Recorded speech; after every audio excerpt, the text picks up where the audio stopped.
Bom, vamos lá, né? Boa tarde, pessoal. Deus abençoe. Agora são, eu vi aqui, né? 16 horas, mais uns 2, 3 minutinhos. E vamos começar então nosso estudo dessa tarde, né?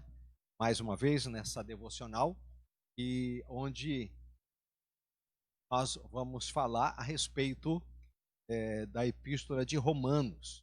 Romanos capítulo 2, nós vamos falar hoje. Quando nós começamos a ministrar sobre esse tema, sobre esse assunto, o que veio no nosso coração para poder falar sobre isso? Pedi até para o pessoal dar uma olhadinha lá na porta para a gente. Chegou alguém, né? Eu daqui mesmo na live aqui dá para ver aqui. Tem um pessoal da mesa de som aí? Dá uma olhadinha ali que eu acho que alguém chegou. Maravilha, beleza. É que a gente está dando essa ajeitada aqui. Já foram lá. Muito obrigado. Nós começamos então a desenvolver um projeto, né? Falar sobre a Epístola de Romanos, e depois nós vamos estar falando sobre várias outras, vamos estar estudando livro por livro, momento por momento.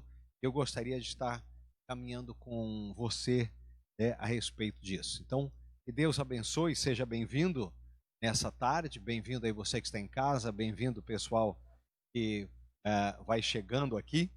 E eu quero começar lendo para você o capítulo 2 de Romanos, quando o texto diz assim: portanto, quando julgas, és indesculpável, ó homem, seja quem for, pois te condenas naquilo em que julgas o outro. Pois tu julgas, praticas os mesmos atos. Mas nós não sabemos que o julgamento de Deus é de acordo com a verdade contra os que praticam tais atos. E tu, homem, que julgas os que praticam tais coisas, mas fazes o mesmo, pensas que escaparás do julgamento de Deus? Ou desprezas as riquezas da sua bondade, da tolerância e paciência, ignorando que a graça de Deus te conduz ao arrependimento? Mas, segundo tua teimosia e o teu coração que não se arrepende, acumulas ira sobre ti no dia da ira e da revelação do justo julgamento de Deus, e retribuirá a cada um segundo as suas obras. Assim, ele dará a vida eterna aos que, perseverando em fazer o bem, procuram glória, honra e imortalidade. Mas dará ira e indignação aos egoístas, aos que obedecem ao pecado, em vez de obedecer à verdade.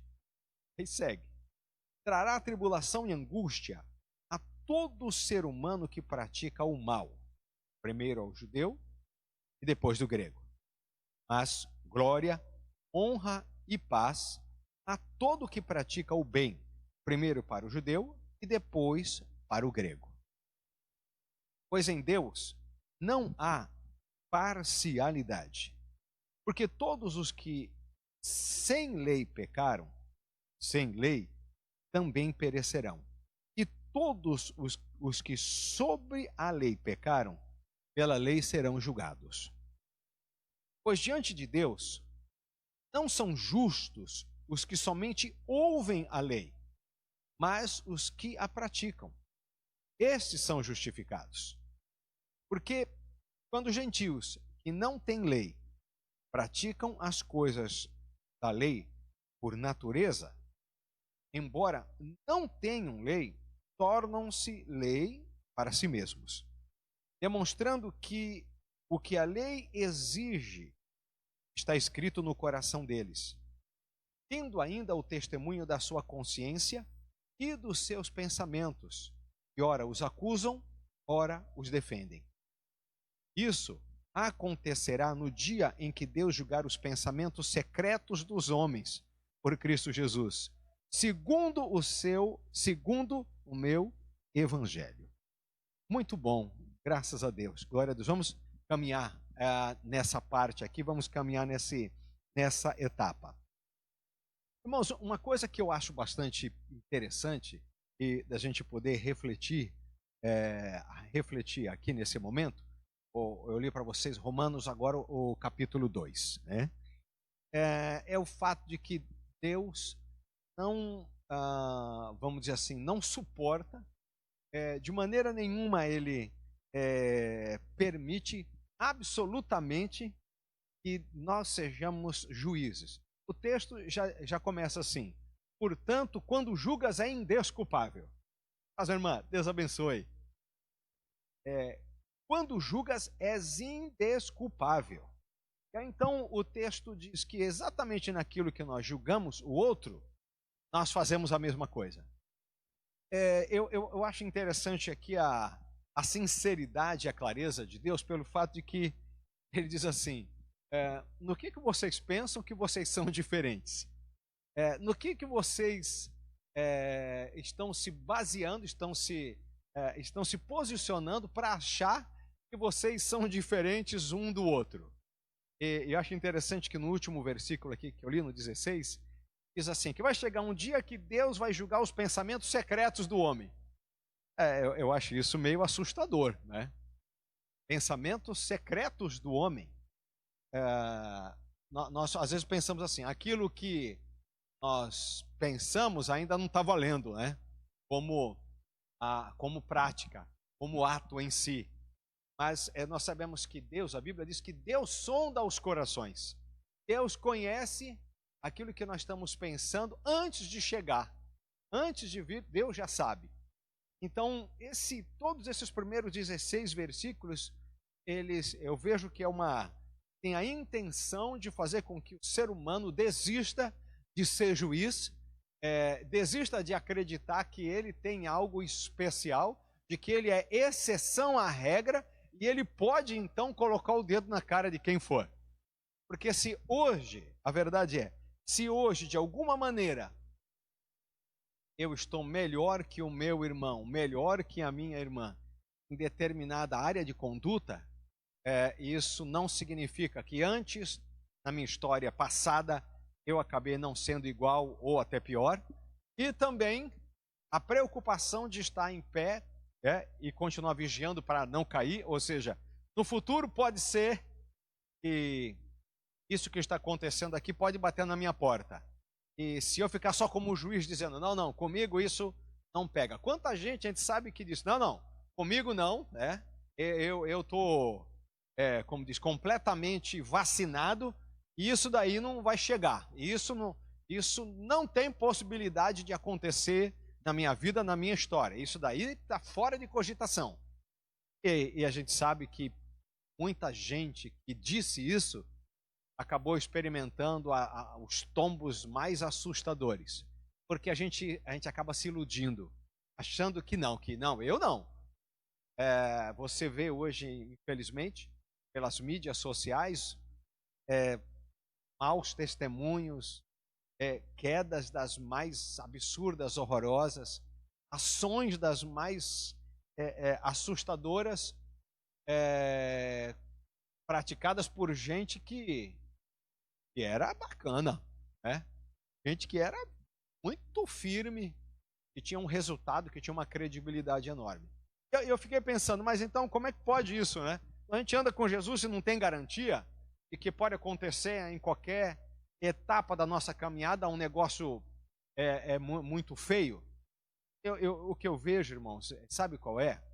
É o problema quando nós já achamos que nós somos imunes ao pecado, e aí paramos de vigiar, paramos de ter uma posição de dependência de Deus, achamos que a gente começa a achar que eu posso, que eu sei, que isso já ficou para trás, que eu não preciso me preocupar com isso, e é justamente aí que a gente cai. É justamente aí que acontece o papelão, né? Que acontece a queda. Infelizmente. Porque eu vejo que tem um foco para julgar o outro, quem tem um foco de ser juiz, quem tem um foco em ser o patrulheiro das redes sociais, né? Eu chamo de ser da patrulha farisaica, de estar rastreando tudo e todos, parou de olhar para a sua própria vida, parou de olhar para a sua própria história parou de olhar para as suas próprias perebas, ainda que elas não apareçam, como o versículo 16 diz, Deus vai julgar os pensamentos ocultos. Então me parece que a gente precisa se preocupar com os pensamentos ocultos. Aí a gente pode pensar, mas Romanos, o apóstolo Paulo, ele está trazendo uma palavra pesada, né? Exagerada. Não, Jesus disse, lembra? Aí eu lembro desse texto aqui, de Jesus. Ele fala assim, aquele que olhar para uma mulher com intenção impura, já adulterou com ela. Então Jesus entrou na esfera dos pensamentos. Aquele que disser para o irmão, você é um idiota, já é réu de juízo. A lei, ela era capaz de julgar, olha só, a lei era capaz de julgar as ações, era capaz de julgar a conduta das pessoas. A graça vai no que está dentro do coração das pessoas. Louvado seja o nome do Senhor, né? Porque, irmão, se a lei pudesse julgar as intenções do coração, matava era todo mundo, apedrejava todo mundo, explodia o mundo, porque ninguém prestava, como ninguém presta. O próprio Elias, né? Lembram, há alguns dias eu falei sobre isso. Elias disse, Senhor, me recolhe porque eu não sou melhor que ninguém. Ele descobriu, e o texto aqui, né? Romanos está dizendo, é verdade, você não é melhor que ninguém, não. Ninguém é melhor, então o melhor, o bom é só Deus. Então ninguém pode ser juiz, ninguém pode dizer qual é a sentença do outro. É claro, né, irmão, que você tem a sabedoria para avaliar quando alguém está agindo de forma errada. Você tem discernimento, você tem bom senso. Mas esse discernimento e esse bom senso não significa que eu posso sentar na cadeira do juiz. Mas como testemunha, como discipulador, como conselheiro, como mentor, como alguém que pode dirigir uma palavra de graça, uma palavra de esperança, alguém que pode exortar o irmão, né? O que a Bíblia diz? Instruir-vos, ou seja, ensina, e aconselhai-vos, mutuamente, em toda a sabedoria, salmodiando, salmos, hinos e cânticos espirituais. Então a nossa função, nosso papel, apesar de saber que o irmão, a irmã, seja quem for, está dando uma descambada, está dando uma entortada para um lado ou para o outro, é de poder chegar e poder ser o quê? Patrulha, polícia na vida dele, juiz? Não. Nós precisamos chegar para conduzir e trazer o irmão ou a irmã, ou quem quer que seja, novamente para o caminho correto, novamente para a direção correta. Para com isso, cara, vamos andar com Jesus. Você está descambando, isso não é de Deus, isso não é legal. Isso vai levar você para o buraco, isso vai desgraçar a tua vida. Agora, ser juiz é quando nós já damos a sentença para o cidadão ou para a cidadã. E nenhum de nós tem esse direito. Como eu falava, a lei só tinha a capacidade de julgar as ações. Agora, a graça, ela vai nas nossas intenções, vai no nosso coração. Por isso que a Bíblia diz, né, que o Senhor Jesus, ele tirou o coração de pedra e colocou um coração de carne. Significando o quê? Um coração que agora pode se aproximar, se reaproximar de Deus e pode ser tocado pelo Senhor, ser mudado, transformado, pode se arrepender, pode mudar de direção, pode alterar sua conduta. Isso é novo nascimento. Louvado seja o nome do Senhor. Por quê? Porque o texto diz que Deus vai julgar os pensamentos. Aquilo que está dentro do nosso coração. Diz, pensamentos secretos dos homens. E vai julgar a partir do quê? Vai avaliar a partir segundo o Evangelho de Jesus Cristo. Que coisa legal. Olha só o versículo 6. Vou começar o 5.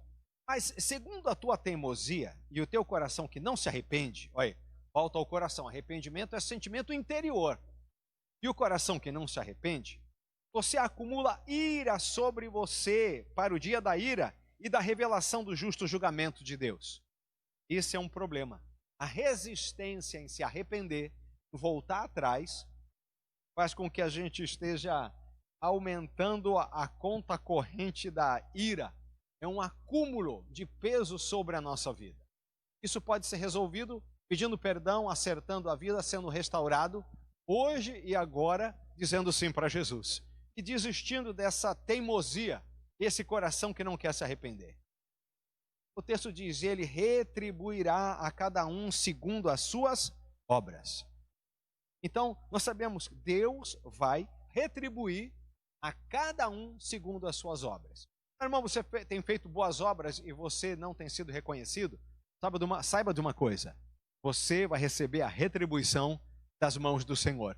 Ele diz que vai fazer isso. Ele vai nos retribuir segundo as suas obras, segundo as nossas obras, aquilo que nós estamos fazendo. Diz, assim ele dará a vida eterna aos que, perseverando em fazer o bem, procuram glória, honra e a vida eterna, que no texto aqui fala sobre a imortalidade.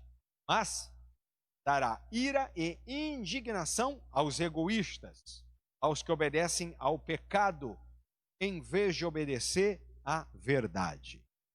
Meu Pai do céu. Só Jesus. Então, irmão, a partir desse estudo aqui de Romanos, deixa eu falar uma coisa para você. Eu acho melhor você tomar umas providências boas, fazer umas opções boas antes que esse negócio aqui aconteça. Porque é de dar medo, né? O negócio é feio. E, eu tenho uma certeza, né? A Epístola aos Romanos, o apóstolo Paulo está se dirigindo à igreja que está em Roma, e com certeza, se você está falando com romano ou falando com judeu, você estava falando com gente que se achava superior. Os judeus se achavam superior aos gentios e os romanos se achavam superiores a todo mundo. Era a nação que tinha um poder militar da época, subjugando todo mundo, mandando em todo mundo. Ser romano significava poder pisar em qualquer um. E agora os irmãos, os cristãos, precisam aprender, precisam ser reprogramados, né? Precisam ter um coração mudado, entendendo que Cristo é tudo em todos. E que não tem ninguém superior. E o único que é digno de receber honra, louvor e glória é o Senhor Jesus. E homem nenhum mais. Você imagina que os romanos têm um César, né? Tem um rei, um governador que se diz Deus. Ele se põe como Deus. Ele se opõe a qualquer outro Deus sendo adorado dentro da sua autoridade geográfica. Dentro do Império Romano só podia existir um Deus, que era César. Agora você imagina o povo que vive esse contexto. Às vezes o brasileiro diz isso, né? Deus é brasileiro, que mora aqui, mora ali. Isso é uma coisa que a gente não deve falar.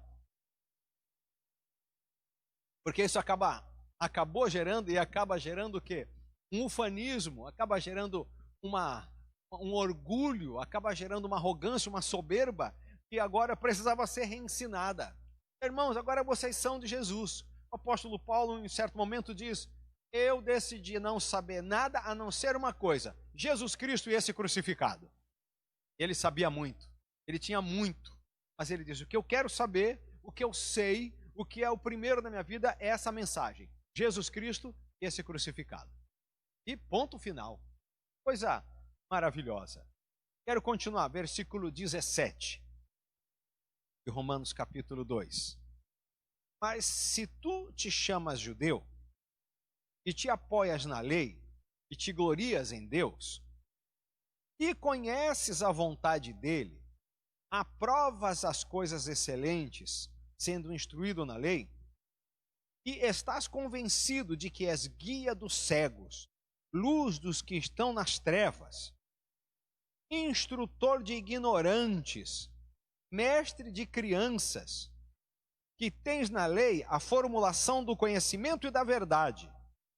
Tu, pois, que ensinas os outros, não ensinas a ti mesmo? Isso aqui é uma bufetada na cara, né? Tu que pregas que não se deve furtar, furtas? Ou seja, tu que diz que não é para roubar e rouba? Tu que dizes que não se deve cometer adultério, adulteras? Tu que abominas os ídolos, rouba-lhes os templos? Tu que te glorias na lei, desonrastes a Deus pela transgressão da lei? Pois como está escrito, por vossa causa, o nome de Deus é blasfemado entre as nações. Porque de fato, a circuncisão é proveitosa, se cumprires a lei. Mas se és transgressor da lei, a tua circuncisão tornou-se incircuncisão. Então, se os que são da incircuncisão cumprirem os preceitos da lei, não serão eles mesmos considerados circuncisos? E se cumprir a lei aquele que por natureza é da incircuncisão, ele julgará a ti, que és transgressor da lei, com a letra e a circuncisão. Porque judeu não é quem o é exteriormente, nem é circunciso quem o é apenas no exterior, na carne.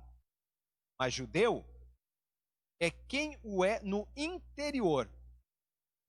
É circuncisão, e a circuncisão é a do coração, realizada pelo Espírito, não pela letra, cujo louvor não provém dos homens, mas de Deus. Glória a Deus. Irmãos, eu acho que nessa hora o pessoal ficou aborrecido e ficou assustado com o apóstolo Paulo. Primeiro ele começa a falar que o judeu é dono da verdade, né? Ele começa a dizer, você que se chama judeu, se apoia na lei, tens a glória de Deus, conhece a vontade de Deus, aprova as coisas excelentes, sendo instruído na lei. Na realidade, ele está exagerando aqui, eu acho que ele está sendo até um pouco sarcástico, né? Ele diz, você está convencido de que és guia dos cegos. E ele está se referindo aqui a uma soberba, a uma arrogância de ser aquela pessoa que é a dona da verdade, sabe tudo de Deus, não precisa de instrução de ninguém. E é interessante que ele começa aqui sendo guia de cego, instrutor de criança, que tem na lei a formulação do conhecimento e da verdade, o que eu vejo como algo impossível. Um ser humano não tem a capacidade, não tem a estrutura de ser essa plataforma, de ser a referência da verdade. Quem tenta isso sempre acaba extremamente desgastado e em algum momento se estoura. Você tem, por exemplo, a história de Elias. Elias, depois de enfrentar os profetas de Baal, cair fogo do céu, matar todos os profetas de Baal, é um enfrentamento impressionante. O que ele diz? Hoje nós vamos ver quem é Deus aqui nesse país. É um enfrentamento a nível de Estado, a nível de nação. Aí ele diz, nós vamos ver. Hoje o Deus que responder com fogo é o Deus verdadeiro. E chama todos os profetas de Baal, chama todo o povo de Israel, e eu estou sozinho aqui. E vamos lá, vamos ver quem é Deus. Deus respondeu tudo, os profetas de Baal foram exterminados, mas quando Jezabel mandou um recado que matava ele, ele foge, e depois pede a morte para ele. O cara está o quê? Cansado. Que peso, né? O cara está desgastado, pesado naquela situação.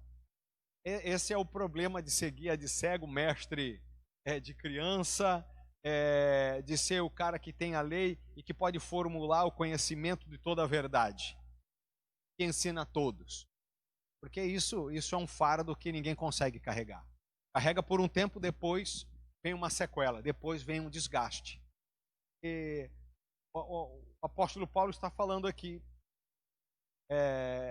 apesar de uma pessoa poder ter estudado tudo, e ter na sua própria vitrine pessoal marcas que remetam que ele é santo, que ele é um espiritual mesmo.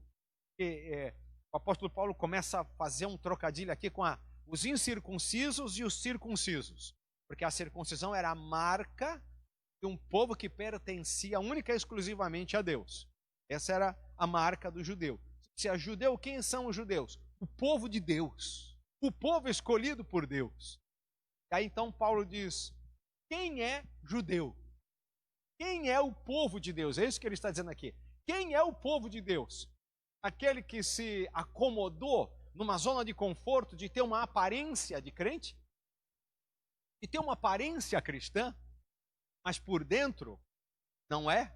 Porque aí ele começa a falar. Ele levanta uma hipótese que eu acho que deu nojo para aquele pessoal.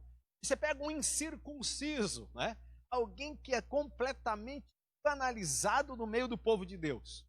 Mas quando ele obedece a Deus e toda a lei de Deus, mesmo não tendo as marcas e a aparência que se espera que um cristão tenha, um circunciso tenha, que um servo de Deus tenha, ele diz, quando alguém que é completamente pária, que é completamente jogado fora desse ambiente, obedece a Deus como Deus exige, ele passa a ser judeu, ele passa a ser de Deus, ele passa a ser povo de Deus.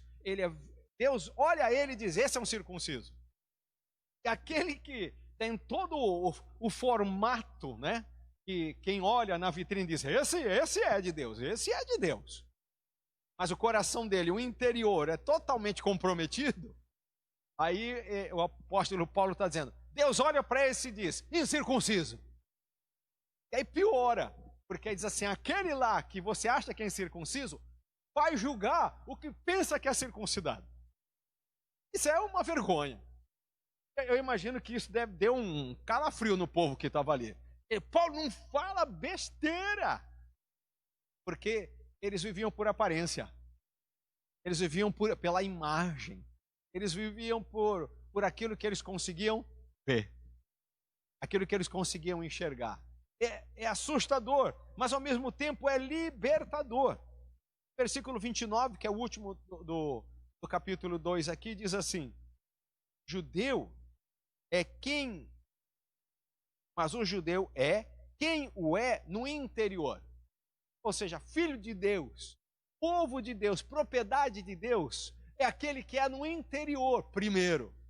Porque a mudança que Jesus faz é de quê? De dentro para fora, não de fora para dentro. Como às vezes a gente até quer, porque a gente tem uma aflição que a pessoa se adeque a um modelo. A gente não gosta de alguém que tem um visual agressivo, um visual que não condiz com aquilo que a gente entende como santidade, que a gente entende como separação, que a gente entende como algo aceito por Deus. Nós levantamos essa possibilidade, esse questionamento, como se nós fôssemos nós que pudéssemos ditar aquilo que Deus gosta ou não gosta. Deus já revelou na sua palavra o que ele gosta ou o que ele não gosta. Nós ficamos tentando achar na nossa cultura, nos nossos costumes, o que é aceitável para Deus ou não, ao invés de buscar o que a Bíblia, a palavra de Deus diz. É incrível que aí o apóstolo Paulo, acho que essa insistência dele deve ter doído muito naquele pessoal. Mas judeu é quem o é no interior. A circuncisão é a do coração, realizada pelo Espírito Santo. Que coisa, irmãos, abençoada. Sabe por quê? Porque não importa, e talvez uma das grandes bobagens, né, da vida espiritual, da vida cristã, quando você se apega só no exterior, quando você não permite que o toque do Espírito do Senhor, do Espírito Santo de Deus, seja lá dentro. Porque quando ele mudar aqui dentro, por fora vai mudar.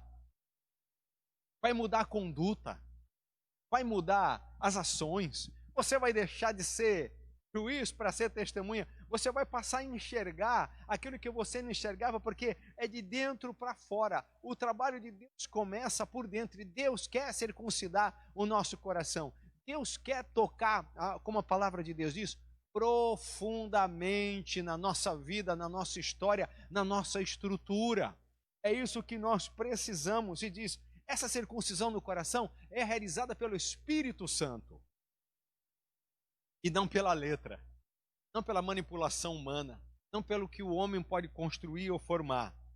E aí diz assim, essa ação interior, cujo louvor não provém dos homens, mas provém de Deus.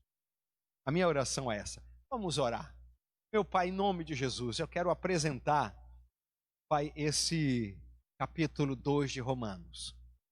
Pai, nós sabemos que o que nós precisamos é desse mover, desse toque de Deus no nosso coração. Sabemos, ó Pai, que precisa acontecer uma mudança, sim, exterior, de conduta, de palavras, até de roupa, de vocabulário, Mas sabemos, Pai, que isso só pode acontecer verdadeiramente. Isso não vai ser encenação por algum tempo, se não acontecer um mover poderoso de Deus no coração. Se o coração não for circuncidado, não for tirado o excesso de carnalidade, para que esse coração possa ser sensível e acessível ao Espírito Santo de Deus, ao toque, ao mover do Senhor. Eu peço, Pai, abençoa. Nós, Senhor, queremos abrir mão de toda a nossa ação como juízes, toda a nossa discriminação, todos os nossos preconceitos. E queremos, Pai, entender que nós somos o Teu povo e de que a porta está aberta para todos quantos o receberem, porque aí então o Senhor lhes deu a prerrogativa de se tornarem filhos e filhas de Deus. Eu quero abençoar você que está em casa, abençoar você que está aqui com a gente aqui nessa tarde. Que Deus abençoe tua vida no nome de Jesus. Amém, ó Pai. Amém, irmãos e irmãs. Que Deus abençoe tua vida. Na paz do Senhor. Vem aqui, deixa eu ver aqui o pessoal que está com a gente aqui, né? Que está na live aqui. Tá Evelyn, Cláudia Pereira, Marinês, Floriano, Paulo Araújo, Claudinha, Michele, Pastor Anida, ô querida, um beijão. Cláudia Vilaça, Edu, Eduardo, Fernando. Aí, Fernando Biscardi, um beijão. A Priscila Pistilli também, um beijão no Pistilli aí em Roseira. Um beijão. Adilson, Lucas, Maria José, Márcio Santos, Matheus Soares, a Magna, eu também. Uma irmã aqui com a gente aqui. Ele assim, falou assim, a Márcia? É a Márcia mesmo. Veio do Rio agora? Puxa vida. E eu olhei assim, é que a gente de máscara, né? Eu falei assim, eu acho que é a pastora Márcia do pastor Jefferson. Oi, Nilda, tá aqui, ó. Puxa vida, que legal. Eu tava desconfiado que era. Eu falei assim, não é, glória a Deus. Mas tá bom, que bênção, seja bem-vinda. Coisa legal. Irmão, Deus abençoe, um prazer, tá? Um beijão para todos aí, vamos seguir em frente aí. E à noite agora tem as células, e às 19, das 20 às 21 estamos na oração também aqui. Deus abençoe.